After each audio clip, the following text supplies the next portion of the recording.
welcome to your first Monday message of 2018. I'm Nikki Novo, your spiritual mentor, and today we're going to talk about how I remain centered. I thought it would be a good topic since a lot of us are working on change and trying to implement new things, but they don't always stick. So I'll talk about a little bit about how I make things stick and what it really means to be centered. So centered means to me that even though it's chaotic and it's crazy out there and we have demands on us and people are trying to tell us what to do and all that, we can still somehow, even in that chaos, find our center, which means our alignment with our soul, with our true self, with our true calling. That we have little tools or little hacks that can actually bring us back there. And being able to be centered on a moment's notice really is like a muscle. It's really something that we have to work on and make sure that we actually get there. So for me, I actually do a morning ritual, and it's just, sometimes it changes, but for the most part, there's a few steps to it. I do it in the morning before everybody wakes up, and sometimes it's as early as 4:30 in the morning, which sounds insane, but I have kids and that's just how it works, and it's just that is so important to me. So centered also is about being focused, right? So what it is that our soul really wants us to do this lifetime, and remaining focused on what that is. So it really takes a daily conversation, right? If you have a relationship and you don't see that person or talk to that person for 10 days, I mean, is that really a relationship? So the same idea with the relationship with ourself, with our soul, and being able to go back to center when we need to.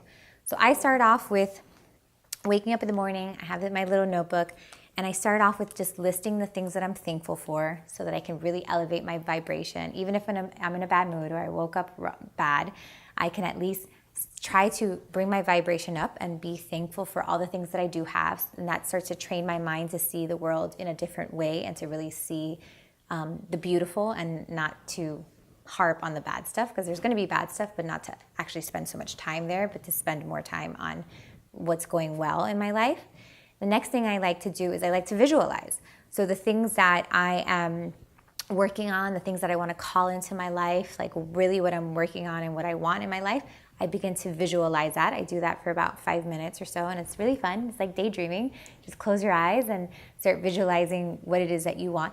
And that also, because I'm doing that every day, that's one of the best ways to manifest, right? Because I'm being reminded of what I'm working on every day because I'm visualizing it every day. And that is part of manifesting because I'm working on something every day. And then the next step is really to just have an idea of like, what are my priorities? And they're not necessarily a to-do list, but it's more about what is the big picture for me? Like, what are the big things that I'm working on? Like, what is important to me so that I know when the day comes and things get crazy, that I actually can say no and be like, those dishes are driving me crazy and they're disgusting, but it's not a priority right now because I really need to get my message out. And I need to write this stuff because I'm a messenger in this lifetime and I need to put my message out, and those plates are just going to stay there. And for a long time, I would do it the other way around because I felt embarrassed and grossed out, and I felt like I should be perfect and I should work on those things. But then when I started to understand what my priorities were, it was easier for me to put that stuff aside and really work on really what I'm supposed to be doing in this lifetime. That's how I remain centered. I would love to hear how you stay centered. I would love to hear what you're working on this year, and I wish you all the best of luck in making those changes. And really just know that it starts with a consistent practice. A morning ritual is my favorite thing to do, and it's really, you deserve it. You need to put time into yourself, and that's the only way you're really going to be able to get to where your soul is asking you to go this lifetime. So I hope you enjoy that video. Enjoy your new year. Let me know how things are going for you. And remember, stay on your spiritual path. If you ever find yourself falling off, know that I'll be here every week to help guide you. And until next time, much love to you.